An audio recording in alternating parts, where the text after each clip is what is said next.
Pensé que ver no por era normal, hasta que me arruinó la vida sin darme cuenta. Nunca pensé que esto se iba a salir de control. Para mí, ver no por era como tomar café por la mañana, una rutina sin importancia. Todos mis amigos lo hacían, los memes lo normalizaban y nadie parecía cuestionarlo. Pero lo que empezó como una simple distracción, terminó por consumir partes de mí que ya no puedo recuperar. Tenía 14 años la primera vez. Estaba solo en casa, aburrido, y me topé con un video por accidente. O eso me dije. En realidad, lo busqué. Sentí esa mezcla de culpa y emoción que solo se tiene cuando haces algo que no deberías. Y a partir de ahí, fue como encender una chispa que nunca se apagó. Al principio, era ocasional.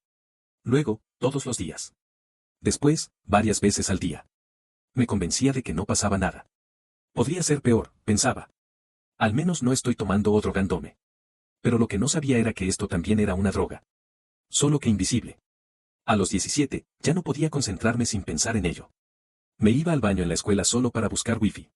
Me quedaba despierto hasta las 3 o 4 de la mañana, viendo videos que ni siquiera me gustaban, solo porque no podía parar.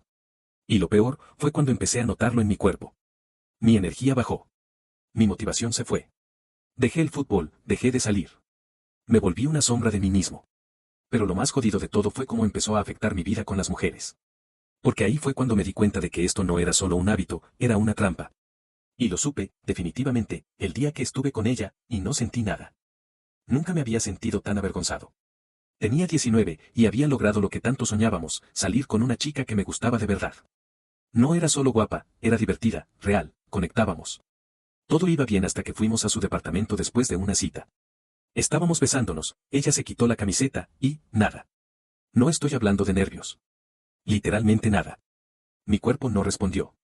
Como si mi cerebro no entendiera que esto estaba pasando en la vida real. Intenté disimular. Le dije que estaba cansado, que había bebido mucho, mentira. Ella fue amable, incluso me abrazó, pero sabía que algo se rompió esa noche. Yo también lo supe. Volví a casa sintiéndome como si me hubieran desenchufado de la realidad. Me miré al espejo y ni siquiera reconocí al tipo que me devolvía la mirada. ¿Cómo podía estar tan insensibilizado que ni una situación íntima real me generaba deseo? Ahí fue cuando empecé a investigar. Foros, testimonios, artículos. Y me topé con el término, disfunción eréctil inducida por no por. Lo decían hombres como yo, chicos normales, algunos aún más jóvenes, que habían perdido el control por años de exposición constante a contenido sexual. Como si nuestro cerebro se hubiera reprogramado para reaccionar solo a lo irreal. El peor descubrimiento fue este: cuanto más no por consumes, menos te atraen las personas reales. Es como si tu sistema de recompensa necesitara estímulos más extremos, más retorcidos, para reaccionar. Y eso me estaba pasando. Me prometí que iba a dejarlo.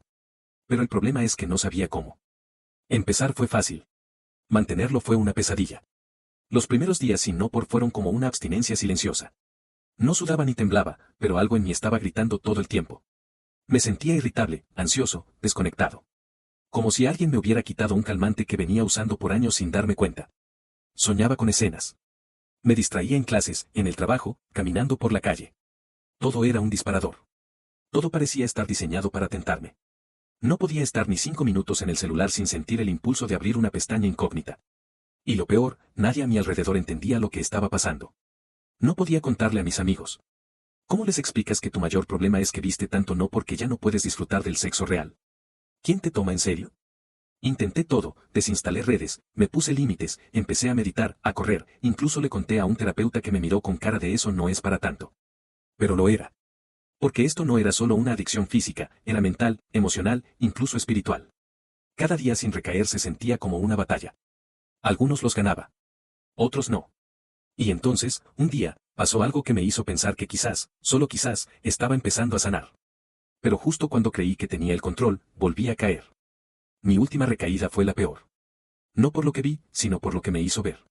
Había estado limpio casi 6 meses. Me sentía mejor, más enfocado, incluso empecé a salir con alguien otra vez. Era una relación lenta, sana. No perfecta, pero real. Una noche discutimos. Una tontería. Me sentí frustrado, vulnerable, y volví a lo de siempre. No duró ni 20 minutos. Cerré la pestaña y sentí un vacío que no había sentido nunca. No era culpa. Era desilusión. Me di cuenta de que ya no era una adicción casual. Era un reflejo de cómo manejaba mis emociones. Cada vez que algo me dolía, corría al mismo lugar. Y ese lugar, esa zona segura, ya no era segura. Terminé con esa chica poco después. No porque no me gustara, sino porque me sentía sucio. Dañado. Le dije que necesitaba tiempo para arreglar cosas dentro de mí. Fue honesta, me dijo que me quería, pero que no podía salvarme. Y tenía razón. Hoy, llevo más de un año limpio. He reconstruido muchas cosas, pero no todas. Hay algo que perdí, y no sé si volverá, la forma en que solía conectar emocionalmente con otras personas. A veces me cuesta sentir de verdad. Otras veces siento demasiado, como si mi sistema estuviera descompensado. Es raro. ¿Estoy mejor? Sí. ¿Estoy completo? No lo sé. Pero si algo aprendí, es esto, el no por no solo te quita tiempo. A veces, te roba partes que ni sabías que tenías, hasta que ya no están. Historia 2. Perdí mi vida por culpa del no por, y nadie se dio cuenta hasta que fue demasiado tarde. Nunca creí que algo tan común me fuera a arruinar la vida. Lo digo con vergüenza, pero también con un poco de alivio, porque ya no quiero seguir ocultándolo, soy adicto al no por. Lo fui durante años.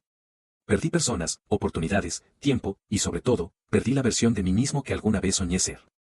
Todo empezó de forma simple, como pasa con la mayoría. Lo veía de vez en cuando, en la adolescencia, con esa mezcla de culpa y curiosidad. No tenía pareja, y sentía que nadie se interesaría en mí de todos modos, así que el no por era como una vía segura, sin riesgos, sin rechazos. Un sustituto. Y sí, al principio era solo eso, un escape inofensivo. Una manera de calmar la ansiedad, de relajarme después de un día largo, de evitar enfrentarme a lo que realmente sentía. Pero con el tiempo, dejó de ser algo que usaba, y se convirtió en algo que me usaba a mí. No me di cuenta de cuándo fue que comencé a elegir el no por en lugar de salir con amigos. O cuando empecé a rechazar invitaciones de citas reales porque sabía que después podía resolverlo solo. Ni noté que me volví más impaciente con el sexo, más desconectado del cuerpo de la otra persona, menos capaz de concentrarme en el presente. Estaba ahí, pero no sentía nada. Vivía solo, trabajaba desde casa, y todo eso hizo que la espiral fuera aún más fácil. Abría el buscador solo para distraerme un rato y de pronto habían pasado 3 horas. No me masturbaba siempre, pero sí veía contenido todos los días. Como si necesitara tenerlo de fondo para no sentir el silencio. Como si le temiera a estar conmigo mismo. Y con cada clic, algo en mí se apagaba un poco más. Tuve una novia, Clara. Era increíble. Inteligente, cariñosa, paciente. Al principio, nuestra vida sexual era buena. Me sentía afortunado. Pero conforme pasaban los meses, me costaba más y más estar presente con ella. No era que no la deseara, es que mi mente ya no respondía como antes. Nada real parecía ser suficiente. Cada vez que teníamos intimidad, yo fingía estar más excitado de lo que estaba. Sonreía, la besaba, pero dentro de mí solo pensaba en escenas que había visto. Y después, cuando me quedaba solo, abría el buscador y necesitaba más, como si el sexo real no hubiera alcanzado. Lo más triste es que ella notaba algo. Me preguntaba si estaba bien, si me pasaba algo. Yo le decía que era estrés, que el trabajo me tenía distraído. Mentí durante meses. Hasta que una noche, mientras dormíamos, despertó y me encontró viendo no por en el baño. No dije nada. Me vio y simplemente volvió a acostarse. A la mañana siguiente, no hablamos de eso. Pero 2 días después, me dejó. Dijo que me quería, pero que no podía competir con algo que ni siquiera existía. Y lo peor es que no supe qué responder. Porque tenía razón. Después de eso, ya no quise intentar con nadie más. Me volví más reservado. Evitaba compromisos. Cada vez que sentía soledad o ansiedad, abría el navegador. Y cada vez necesitaba algo más extremo, algo nuevo, algo diferente para sentir lo mismo que antes. El placer ya no era placer. Era solo una rutina. Una forma de llenar los huecos. Pero los huecos se hacían cada vez más grandes. Perdí mi trabajo un año después. No por algo grave, pero sí por desinterés. Mi rendimiento bajó. Me atrasaba en todo. Me costaba concentrarme. En las reuniones, ponía el micrófono en silencio y me distraía con el teléfono. A veces incluso abría páginas de no por durante el horario laboral. Como si ya no me importara nada. Cuando me despidieron, no sentí nada. Ni rabia, ni tristeza. Solo desconexión. Fue como si estuviera viendo la vida de otro. Mis ahorros duraron unos meses, y luego tuve que volver a vivir con mi madre. Ella nunca entendió del todo qué había pasado. Pensó que era depresión. Y en parte lo era. Pero nadie sospechaba que el problema de fondo era ese. ¿Quién va a pensar que el no por puede arruinarle la vida a alguien? Pasaba horas encerrado en mi cuarto. Me dormía tarde, con el teléfono en la mano. Me levantaba cansado, sin ganas de hacer nada. Cada vez que pensaba en buscar ayuda, me decía, mañana empiezo. Y ese mañana se repitió durante 2 años. Un día, me vi al espejo. Y me costó reconocerme. Estaba más delgado, con ojeras, la mirada vacía. No me gustaba la persona en la que me había convertido. Y lo peor, no sabía cómo volver a ser alguien diferente. Estoy escribiendo esto porque, sinceramente, no quiero que nadie más pase por lo mismo en silencio. No quiero hacerme la víctima.